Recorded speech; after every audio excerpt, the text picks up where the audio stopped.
I can truly say today that I'm thankful that I went through that chapter in my life, because it's really what strengthened my faith and also helped me find myself again.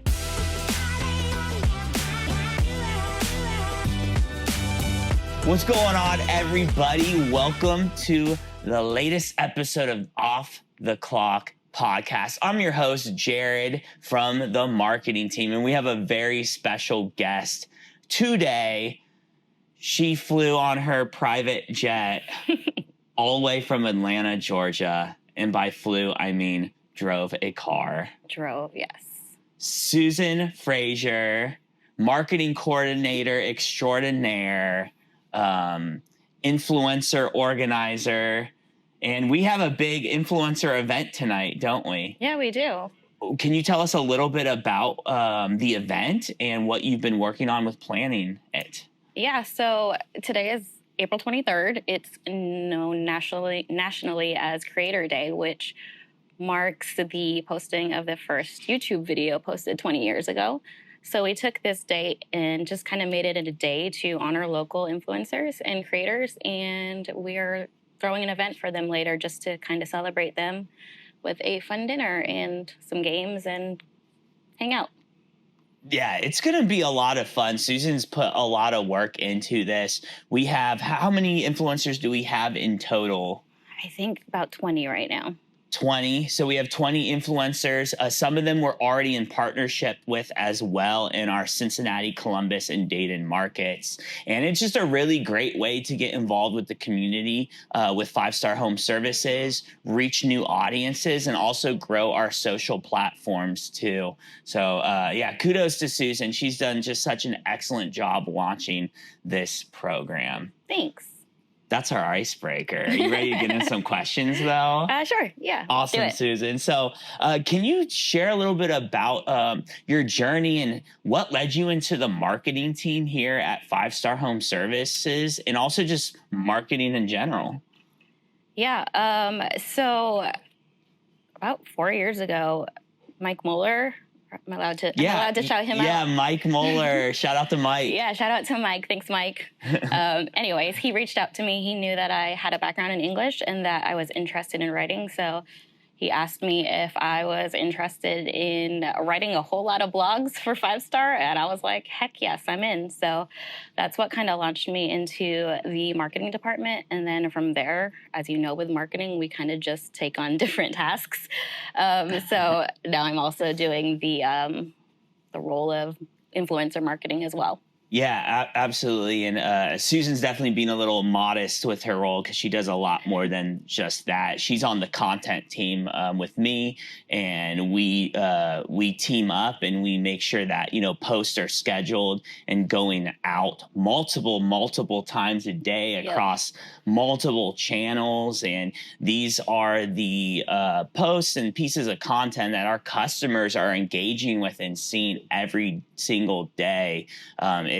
It's what helps build that comfortability and that trust amongst our customers. Even before we have a field staff in the home, they are recognizing our brand and our personality. And Susan's the one behind the scenes typing those funny messages and captions and stuff too. Yep. So Susan, who has been a hero or a significant influencer role model in your life? So for me, I think I've told you this before, but my parents are missionaries to the Philippines. But I would have to say my dad, he has a really cool testimony. He got saved later on in life. So by that time, he had already been through a lot of things. Yeah. And with becoming a Christian later on, he had to change a lot of things, right? 180 repent. Yeah, completely. And that's like completely my dad.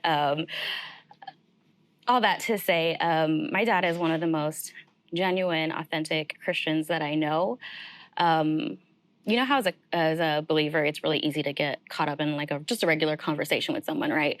And you're like, I'll pray for you. Yeah. And it's not that we don't mean that, but it's almost mechanical, like you just kind of say it real quick. Yeah, it's like a contractual saying that you just instinctually say. Yes. Yeah. Well, my dad, like if he says that, right after he's done talking with you, you'll see him kind of make his way to the side. He'll sit down in a chair and immediately just start praying.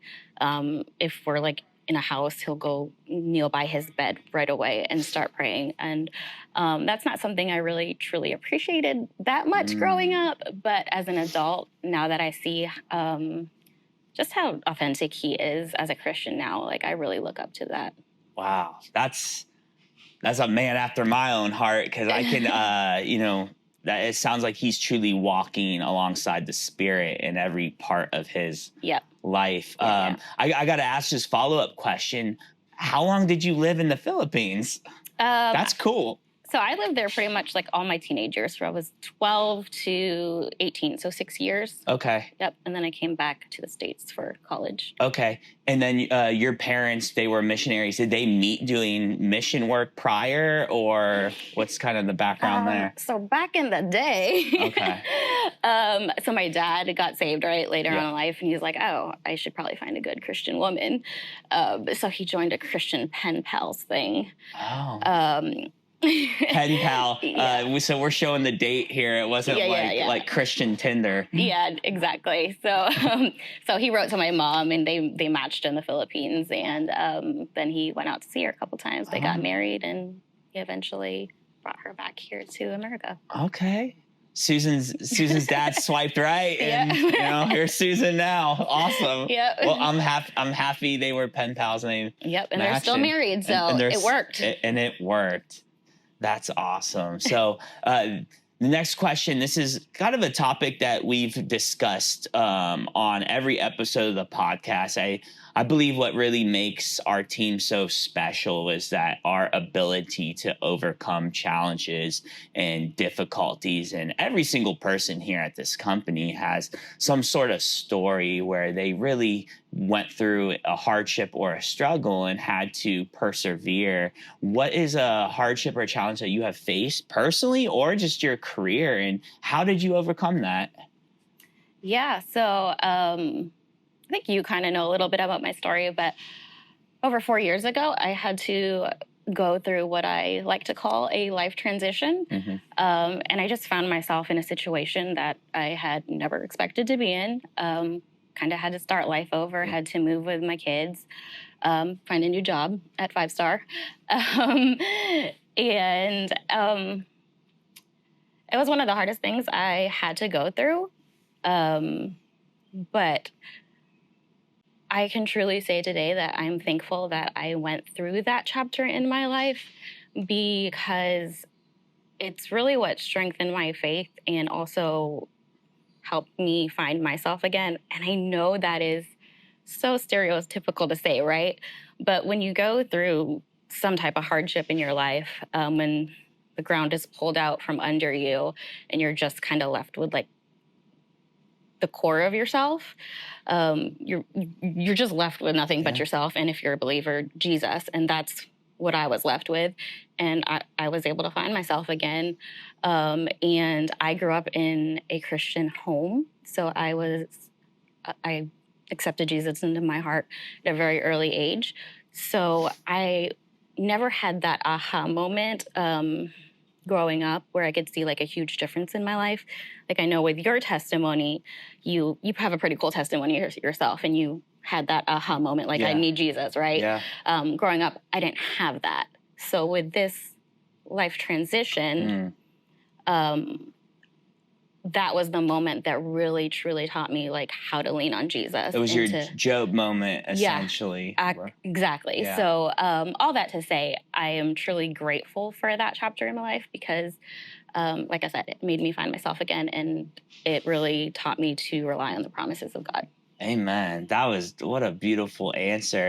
And definitely as Christians, you realize that, the Lord doesn't waste a thing, especially when it comes to our own pain and suffering. And on the contrary, as Christians, we believe in a loving God, a loving Father that is going to provide exactly what we need, exactly when we need it. And only God can take those painful moments and turn them into something beautiful. And you are a witness to that. And look how you're able to now convey your testimony to others that have experienced what you're going through too, especially other women, and be like, you got this. You can restart your career. You can be that mother and be that strong, faithful, God-fearing woman as well, and persevere. And so I'm asking now like side questions, but your kids are super adorable and stuff, and they're like so fun. And I know when you brought them we did a marketing team build at Dave & Buster's, and they all came and they're just so well behaved. They keep talking about that too. They're like, remember that time we went to Dave & Buster's? I'm like, yeah, absolutely. So kind of discussing you as a mother and just like your family, and I know you're recently married too, which is awesome. What are some hopes and dreams that you have for your family, your career, and your personal life? So my husband and I actually have this dream I think it's a lot of people's dreams, but we want to get like a little house on a little bit of land. We're talking about tiny home. Yeah, well, not tiny. Okay. I want cozy and quaint, not tiny, because I do like to go shopping. Sure. Yeah, so I don't want a big home because that's not me, but just cozy and quaint. Sure. So a little house on a little bit of land, doesn't have to be drastic. We want goats, we want chickens, we want lots of dogs. And lots of dogs. Yeah. Big dogs, not little ones. Yeah. Dogs. And then I just dream about having like a peaceful and intentional life, and hopefully that will open up the time and space for me to follow I have a lot of like writing projects curating in my mind and building up that I want to get to, just like personal stuff. So maybe that will give me the time and space to do that one day. Okay. Not to get too personal with it, but like, what are some can you name one of the projects that you kind of envision, have in mind as far as your writing? I want to write stories, like fictional stories, geared toward young girls, but it could be for kids, boys as well.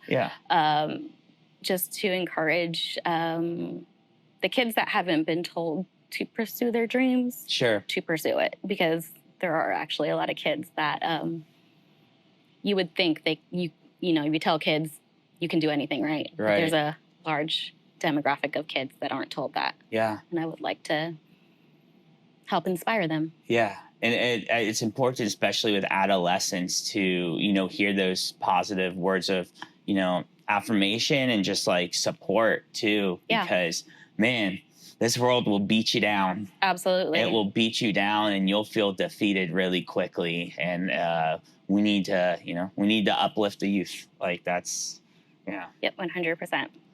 So we're in this middle of this amazing rebrand of our company. At this point, when this episode drops, being episode 10, we'll have a brand new website with our new core values and everything. And I know you've had your hand in helping write that content. So you're talking to our whole company right now, by the way. And also all the people that are follow our social channels and our YouTube channels. One of the values is generosity. What is one piece of advice that you would give the people watching on how they can live more generously? And also, what's an example in your life where you were generous? So I think in today's age, right, that social media is a big thing. I notice a lot of when people are trying to be kind, they're like maybe trying to see, like, are other people noticing, right? Sure. So I think that generosity without expectation. Expectation, being genuine is it really generosity? Right? So you can do things because you want people to know about it. Hey, look at me, look at this thing that I did. But then if it doesn't come from a good place and like from real authenticity, then where's the value in that? So I don't know if that answers your question, but I think you're answering that question in a sense of like, a true authentic Christian and someone like you've modeled and seen your dad living with a serving heart. I mean, if there were iPhones and social media back when Jesus was around healing and performing miracles, would he have put that on Instagram? Absolutely not, because that's right. He was doing it for the will of, our Father. So not to get the clout. I mean, yeah, absolutely. Just the whole, like, look at me, look what I did thing. Like, okay, you're being generous. And maybe you did do something to make someone's day or do something kind, but you still got to mean it. So, okay. It wasn't the best worded answer, but again, I am a writer. So when I talk, it's not as great when I write. Yeah, no, I think that's a good advice is just, when you are living a generous life, just make sure it's coming from a good place of your heart, and it's genuine too. Absolutely. Absolutely. You said absolutely, and I said absolutely. Fantastic. Susan, let's end this on just like a random, random bonus question. What is a hidden talent or interest that you would like to share with everybody that you have? Oh man. I'm like one of those people that I don't think I have like extra talent. That's not an answer. I know, but this is like whatever. So I was just gonna tell you that I am fluent in Filipino. When I moved there when I was 12, I kind of decided I would learn it, and I just learned it, talked to my friends, and kind of taught myself the dialect. I mean, I'm going to ask, can you say a few sentences in Filipino for us? I can. Okay. I kind of thought you would ask, so I rehearsed this. So hold on. Okay. Am I that predictable as a host? Only because I listen to your podcast and I put them on social media. So. Okay, touche. Yeah, so not to other people. Okay, so give me a second. It's weird when I haven't talked in a long time using it, but okay. Kung kinahanglan ka og trabaho sa imong balay, bisan HVAC, plumbing, or electrical, tawagi lang og 5-star. Hey, that was awesome. Can you guess what I said? I only understood HVAC, plumbing, electrical, so absolutely not. There wasn't translations for those words, but I said if you need any work for your home, if it's HVAC, plumbing, or electrical, just call 5-star. There you go. We might have a social media content idea from this. Susan, I like it. Yeah, this is great. This was so much fun. We are so happy that you made the drive up from Atlanta to be with us. And we have a really fun night planned ahead with the influencer event as well. So everyone watching, this is episode 10 of Off the Clock podcast. It's pretty wild to see what started as just an idea to highlight our employees in a creative way has become something so special, and we're going to keep this going. So if you're interested in sitting in the hot seat and myself or Gage asking you those hard-hitting questions, message me, find me on Teams, and we would love to have you and learn your story. Thanks, guys.